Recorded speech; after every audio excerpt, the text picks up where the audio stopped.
भगवान के साथ होने पर मिलते हैं ये 8 संकेत। सुख दुख तो जीवन का एक हिस्सा है, लेकिन आपको ऐसे बहुत से लोग मिल जाएंगे जो अपने जीवन में इतने निराश हो जाते हैं कि उन्हें भगवान को लेकर भी ऐसे ख्याल आने लगते हैं कि शायद भगवान उन्हें भूल ही गया है या उनसे प्रेम नहीं करता। लेकिन क्या आप ये जानते हैं कि हमारे धर्म ग्रंथों में ऐसे 8 संकेतों के बारे में बताया गया है जो ये बताते हैं कि भगवान आपके साथ हैं और आपसे प्रेम करते हैं। दरअसल भगवान सभी को अपना प्रेम अलग अलग रूपों में दिखाते हैं।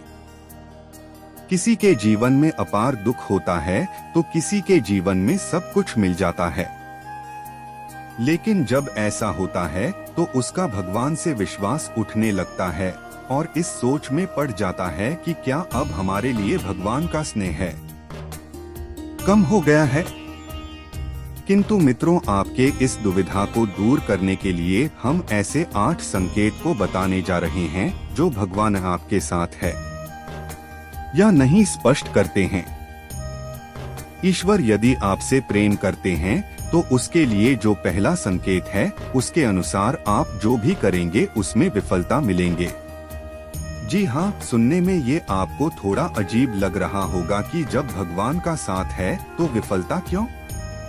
किंतु ये सत्य है कि आप प्रत्येक कार्य में अपने 100% देंगे, मेहनत करेंगे, लेकिन आपको कभी सफलता नहीं मिलेंगे। और ये तब तक होगा जब तक आपकी आंखें नहीं खुल जाती, अर्थात आप जीवन के सही उद्देश्य को नहीं समझ पाते। दूसरा संकेत है जो आपका अपने ऊपर विश्वास है वो खत्म हो जाएगा।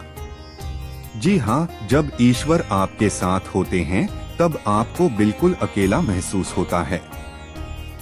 उस समय आपको ना ये समझ में आता है कि अब क्या करें, और आप अपने आप को ऐसी स्थिति में महसूस करने लगते हैं कि यहाँ आपकी मदद कोई नहीं कर सकता, और अगर आप किसी से अपने परेशानी भी बताना चाहे तो आप बता नहीं पाओगे, और अगर किसी तरह बताने में सफल हो भी गए तो उन्हें ये बात बहुत ही छोटी लगेगी, या तो वो इस पर इतना ध्यान ही नहीं देंगे।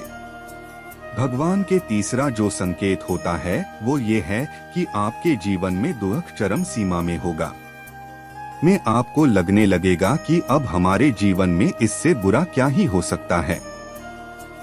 आप दुख की चरम सीमा को महसूस कर लेंगे। उदाहरण के तौर पर आपने महान संतों का जीवन के बारे में सुना होगा।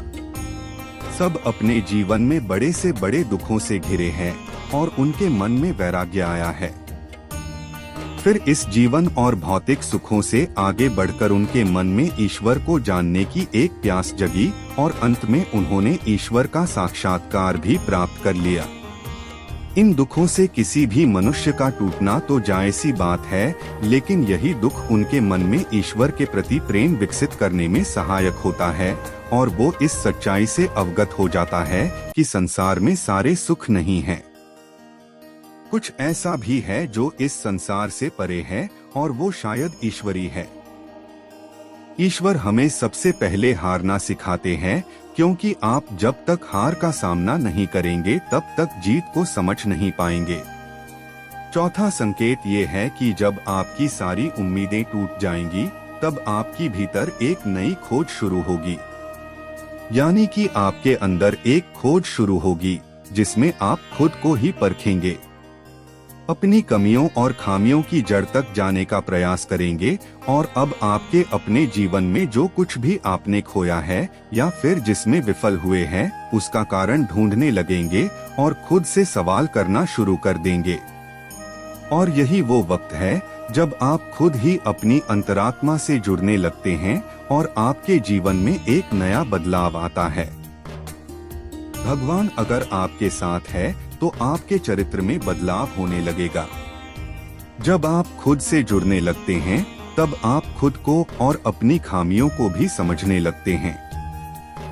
इससे आपकी खुद को बदलने और तराशने की क्रिया शुरू होती है, और आप पहले से अधिक शांत, स्थिर और चीजों को गहराई से देखने वाले बनने लगते हैं।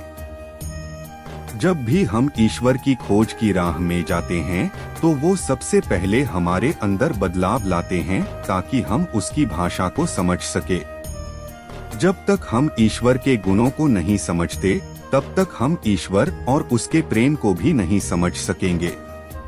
इसलिए ईश्वर हमारे अंदर बदलाव लेकर आते हैं, हमें उनके संदेशों और भाषा को समझना सिखाते हैं, चाहे इसके लिए उन्हें हमें दुख देना हो या कोई अन्य तरीका अपनाना पड़ेगा।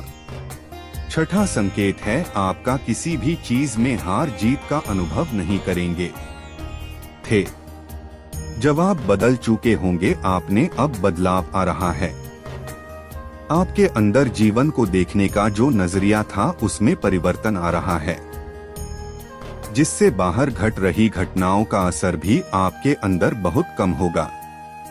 बाहर घट रही हर घटना को आपको एक नाटक के रूप में नजर आएगा, न कि एक वास्तविकता के रूप में। आपके अंदर एक साक्षी भाव आ जाएगा।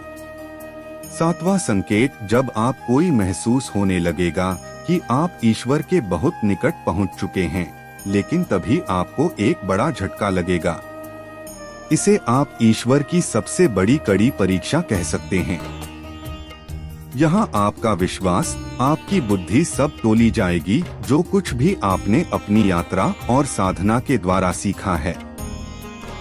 इस वक्त आपकी जीवन में ऐसी ऐसी परेशानियां, दुख आदि या सुख और ऐश आराम आ जाएगा कि आपको वाकई लगेगा कि ईश्वर तो कुछ भी नहीं है, सब एक झूठ और छलावा है। ये सब सबसे अधिक धैर्य का होता है।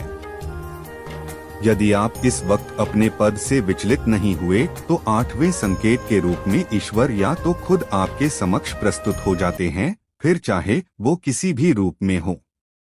ये आठवां संकेत इतना विचित्र है कि इसे शब्दों में बयान नहीं किया जा सकता।